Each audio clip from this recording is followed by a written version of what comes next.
When I graduated from college, I had two job offers. Number one, I could go abroad to be a nanny in a foreign country for a family with two French-speaking children, or number two, I could stay home in the United States and join the forces of corporate America and work for Enterprise Rent-A-Car and sell car insurance and uncomfortable nylons. I decided I was not ready for corporate America yet, so I went to Belgium to be a French-speaking nanny. I remember landing in the airport and I had the first waves of panic. I was like, oh my gosh, I've flown across the world to meet a family that I've never actually met in person and I've only had 2 Skype conversations with. Are they even real? Will they even pick me up at the airport? They did come find me. They were real. In this video, I am explaining how to tell your story. The key components to telling your story. When I say your story, I do not mean telling people about how you were born, in what hospital, how much you weighed, and when you lost your first tooth.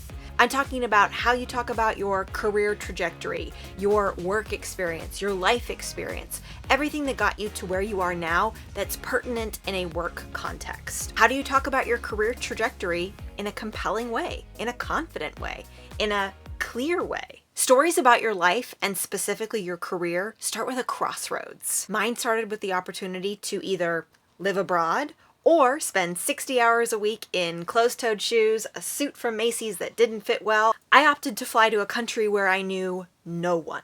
I'm Hannah, I'm a public speaking coach, and I help people like you communicate with confidence, clarity, and charisma. If you're new here, be sure to like this video, hit the subscribe button so you know when new ones come out, and share it with everyone you know. Let's start with the parameters. There are 4 major parameters when it comes to telling your story. Number 1, attention spans. According to most articles out there, Gen Zs and millennials have an attention span of roughly 7 to 15 seconds. It's not that we're goldfish, it's that we make a judgment based on what we see in the first 7 to 15 seconds, and if it's not engaging, doesn't capture our attention, or isn't compelling, we move on to the next thing that will engage us, that will capture our attention, that we do find compelling, and then we will spend a significant amount of time watching that. If you want to learn more about attention spans and how those play into telling specific stories, be sure to head over to my channel and check out the video, How to Tell a Killer 1-Minute Story. Number 2, engagement. Be curious with the people that you're talking to. We like people that like us. So when you say things to someone like, thank you so much for asking, what a great question. I'm so glad that you brought that up. I'd love to tell you more about it. It makes the people listening feel great. We're like, oh my gosh, they think me. They want to know what I think. It's a way of engaging other people and validating that what they've asked is important. We like people that like us. Number 3, time, the length of your story. Short and sweet is best. The real sweet spot time frame is about 1 to 3 minutes. If you're getting to that 5-minute mark and you're not in a conversation, like you say something, someone asks a question, if you are straight sharing your story and you're going over the 5-minute mark, that's a problem. You need to cut things. Most people should be able to share how they got to where they are in 1 to 3 minutes. In fact, if you take some celebrities like Mark Cuban, he can tell you how he got to where he is in under 10 seconds. He'll tell you he went from bartender to billionaire. Not only is that an alliteration, but it also shows these extremes of low to high wealth concepts. It also gives you a sense of how he got to where he is. He must have had extreme work ethic to work hard through the bartender days, selling, to get to a billionaire status, and he must have been smart with his investments and his choices. You definitely want to have a Goldilocks style approach to your stories. You want to have a small, that 1-minute snippet. You want to have the medium, which is the just right, which is the one you'll use the most often, which is about that 3-minute mark, and then the large, which is maybe a little bit too large for most situations, but you can go to that when you're having more of a conversation with someone that's a back and forth. Maybe you're on a podcast, maybe you've been told that you've got 5 minutes to share your story. So have those Goldilocks time frames and your stories set and practiced for those 3 time frames. You want to avoid platitudes. You do not want to be Karen. Oh, hi, I'm Karen. And gosh, that's such a good question about how I started and how I got to where I am. You know, it's just such a beautiful story. I'm so passionate about the work that I do, the people that we help, and you know, we really had to work smarter, not harder, and Took a lot of elbow grease and grit and determination. We really had to roll up our sleeves, really take a peek behind the curtain to get a sense of where we wanted to go. We didn't want to boil the ocean, but we wanted to solve problems. And gosh, you really got my noggin thinking there. Was it 2010 or was it 2009? I don't even know. If was Junior back in the house 2000. Let me ask Carl. Carl? Well, he's not here. But gosh, I think it must have been 2009 that we started.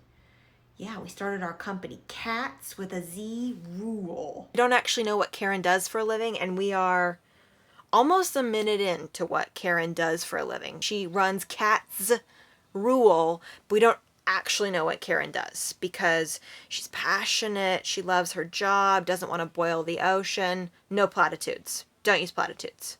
These rules to how you tell your story apply in an interview setting, if you're on a conference call and you're being introduced to a team, if you're joining a brand new team and they want to know all about you, if you're meeting someone in public, granted you've got 6 feet of distance. These rules and these parameters apply anytime you're telling your story. The next piece to telling your story, which all of you will find to be a little bit obvious after I share it, but it's necessary to share, is know your audience. Your audience is the most important person when it comes to how you tell your story, because your audience is the person that's perceiving and listening to your message, and your audience is the person that's going to take your message and spread that further to other people. So what do you want them to say? What do you want them to take away from your story that's key and share with other people? So let's talk about the critical components that make up your story. Number 1, capture the audience's attention. Get their attention right away. The first 2 to 3 sentences should capture the audience's attention. Notice how I started this video. I said, when I graduated from college, I had 2 job offers. Number 1, I could go be a nanny in a foreign country where they didn't speak my language. Or number 2, I could join the masses and work for corporate America at Enterprise Rent-A-Car. I showed a dichotomy purposefully between those 2 options, really disparate.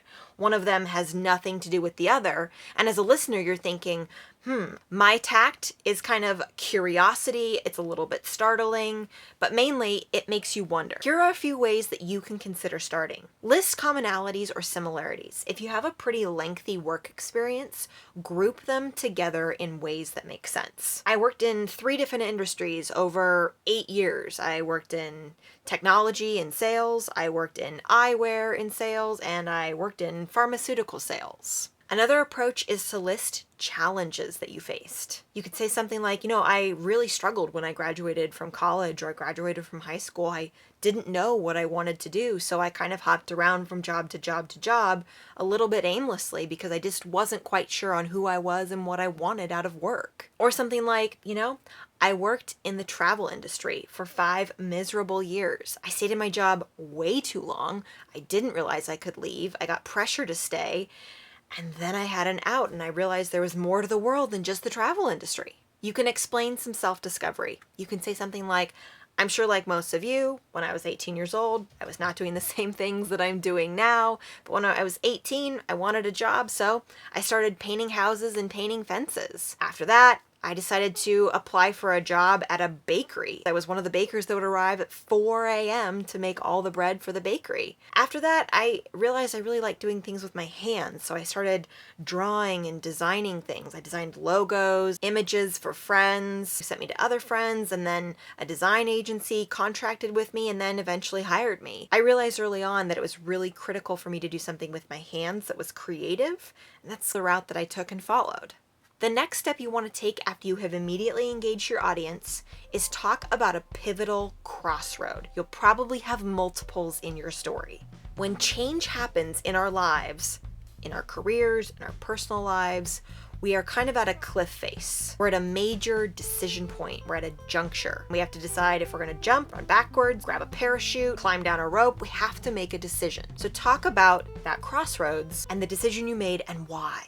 You were faced with living with your long-term roommates, your parents, forever, or getting a job, saving up money, and moving out. You finished school and you had to decide what next. You had 2 job offers and you had to make a choice between the 2. You were overlooked for a promotion at work and you didn't feel valued. You had to make a choice to stay or to go. Why did you take the path that you did?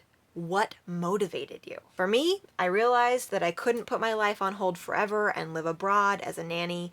So I came back to the United States, called up Enterprise Rent-A-Car, and I said, "Are you still hiring? Would you like to have me?" They said yes, and I was hired.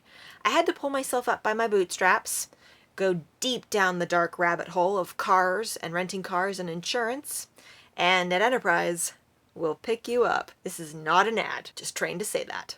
As you're building and growing your story, so you've engaged the audience, you're talking about these crossroads and the decisions that you've made, you want to weave in the rises and the falls. You want to talk about how you are not superhuman. You want to talk about how you made poor choices, how you made the wrong choice, how you had facepalm moments, how you made choices based on what other people wanted. The best stories that we hear have a rise and fall for the main character, and that's why we love those stories. In your own story, you want to talk about your own personal successes and failures. Be sure to talk about how you recovered from your failure, though. Don't just leave it dangling out there like, "I made a mistake and I never learned from it," or "I did a bad thing and then never changed after that," or "I saw someone do something terrible and repeated it and it didn't go well for me."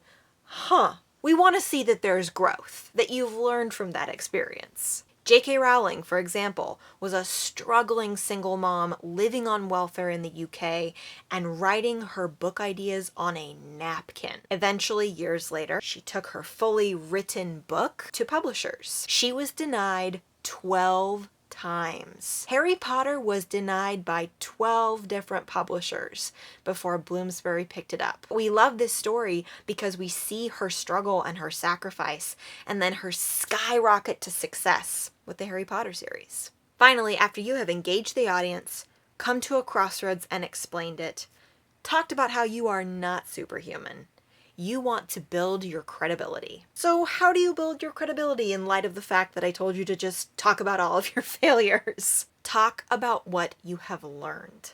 With each decision and choice that you made, you learned something. You grew, you changed, you made a change in your life based on it. Take responsibility for the negative results. Own them. I stayed longer at a job than I should have. I accepted a job for a lower pay when I should have negotiated better. Accept the negative results and move forward.